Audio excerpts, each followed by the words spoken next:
Мы живем в городе Фрязино. Этот город областного подчинения на территории Щелковского района Московской области. Он расположен в 25 километрах к северо-востоку от Москвы на реке Любосеевке.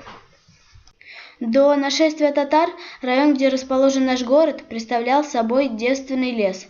До IX века славянских поселений здесь не было. Люди стали заселять это место вслед за Батыевым нашествием.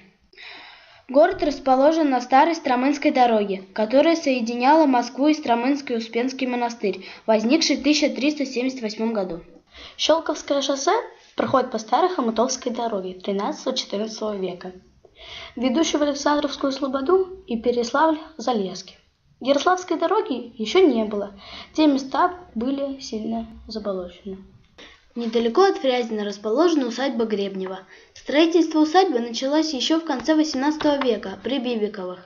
Однако многое было переделано в 20-х годах XIX века архитектором Дерюгиным, когда усадьба перешла к Голицыным. Этой усадьбе больше 200 лет. О. Раньше она принадлежала Голицыным. Потом Трубецким. Усадьба с парком была обнесена оградой. Парк кирпичной стеной с угловыми башнями. Помимо главных въездных ворот имелись еще и другие в виде пилонов с ионическими колоннами, украшенными фигурами львов и сфинксов. Громадный пруд с 8 островами свидетельствует о размахе устройства усадьбы. Архитектор Дерюгин выстроил в усадьбе конный двор, каретный сарай и скотный двор. Последним владельцем был Федор Александрович Гриневский, брат Александра Грина. Созданный до революции Гриневским санаторий в 20-е годы был переоборудован под туберкулезный диспансер.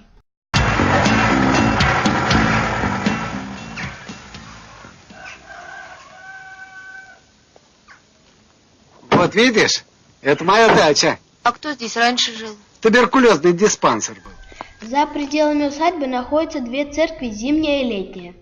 В военные годы в усадьбе располагался санаторий для раненых солдат и офицеров.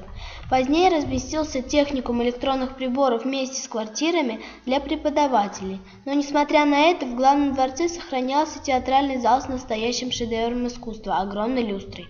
Усадьбу полюбили деятели кино. Здесь было снято много художественных фильмов. Внезапный пожар осенью 1991 года превратил архитектурную жемчужину этих мест в полуразвалины. Даже после пожара здесь продолжаются съемки. Тут действительно все изменилось.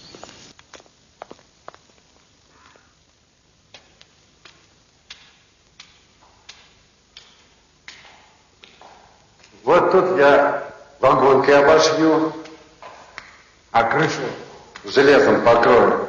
Мне Славка обещал уже 50 листов оцинкованного.